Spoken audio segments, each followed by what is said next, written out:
So what is faith? Now, I kind of thought I had this one figured out. You know, when I started following God, I just assumed faith was this intellectual decision that I'd made. I knew there was a God, so therefore I had faith. But it turns out the Hebrew word for faith is less about knowing, more about doing. Well, we've got a lot to talk about today and not a lot of time. So let's put 2 minutes up on the clock and get straight into it. So today, we're talking about faith, what it is and what it ain't. Now, the word for faith used throughout the Bible is the Hebrew word emunah, which is actually a verb that literally means to act with firmness. The idea is that to have faith is to firmly act. And interesting side note, that word emunah is also the root of the word amen, which means to firmly agree. Just a little bonus there. You're welcome. Now, Martin Luther King defined this idea of emunah when he said, faith is taking the first step even when you can't see the whole staircase. Man, I love that idea.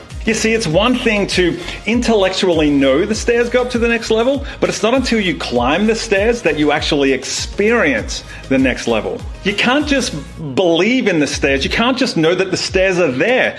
You have to actually climb the stairs. And that's emunah. That's biblical faith, that what we do is more important than what we know. Faith comes down to just 3 simple things. Love God, love others, do stuff. Let me give you one more example. When I was learning to play guitar, I studied a lot of music theory, which I hated. But if I'd never put that knowledge into practice by picking up an instrument, then I would never have become a guitarist, which means I probably wouldn't have met my wife or had our 3 kids. It was one thing to accumulate knowledge about music and my instrument, but it was another thing to act with firmness by putting that knowledge into practice. And that is emunah. That is faith. And that means the most faithful people aren't necessarily the ones with the theological degrees. The most faithful people are the ones who are actually living out God's will. Faith is measured by how much one loves, not how much one knows. The biblical definition of faith is not about information,